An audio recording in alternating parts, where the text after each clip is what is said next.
কোটা সংস্কার হলে নতুন চাকরি পেয়ে কার কেমন স্ট্যাটাস হতে পারে চলুন শুনি। জানতাম চাকরিটা পেয়ে যাব, যদিও এটা আমার 22 নাম্বার ইন্টারভিউ দিয়ে প্রথম চাকরি, কিন্তু এই দিনের অপেক্ষাতেই ছিলাম। এই চাকরিটা আমি পেয়ে গেলাম, কিন্তু মুন্নি ঠিক চলে যাওয়ার 12 ঘন্টা পর এই চাকরিটা দিয়ে এখন আমার কি হবে? চাকরি পেয়েছি তাতে আনন্দ হওয়ার কি আছে? এর থেকে কত ভালো ভালো চাকরির অফার আছে আমার কাছে। আচ্ছা আপা, আপনার বয়ফ্রেন্ড যদি কোটা সংস্কারে চাকরি পায় তো আপনার অভিমত কি বলেন?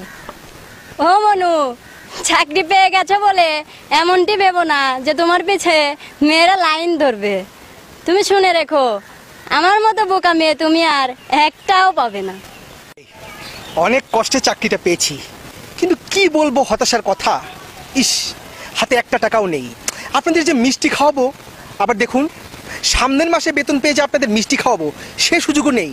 কারণ এই সারা বছর তো আপনাদের মাইক লাগিয়ে খুঁজলেও পাওয়া যায় না। এখন সৌভাগ্যক্রমে আমার সামনে এসে পড়েছেন, তাই আর কি। এই যে তোমার চেহারা তো বাংলা সিনেমার নায়কদের মতো, তো তুমি যদি চাকরি পাও তোমার স্ট্যাটাস কেমন হবে? মা আমি তো চাকরিটা পেয়ে গেছি। চাকরি পেয়েছি বলে আবার যেন মিষ্টি খাওয়ার আবদার করে বসেন না যেন। এত কষ্ট করে চাকরি পেয়েছি, আপনাদেরই তো উচিত আমাকে মিষ্টি খাওয়ানো। আপনার বন্ধু কোটা সংস্কারে চাকরি পেয়ে গেছে, তো তাকে উদ্দেশ্য করে আপনি কি বলতে চান? শালা, চাকরি পাইছিস বলে আমাদের সাথে আর আড্ডায় আসিস না। আমাদের সাথে আড্ডায় না আসলে তোকে কিলিয়ে কাটাল পাকিয়ে ফেলবো। তবু এ বিষয় ভালো আছে, আমাদের একটা খানা দিলে আমরা সব ঠিক হয়ে যাব।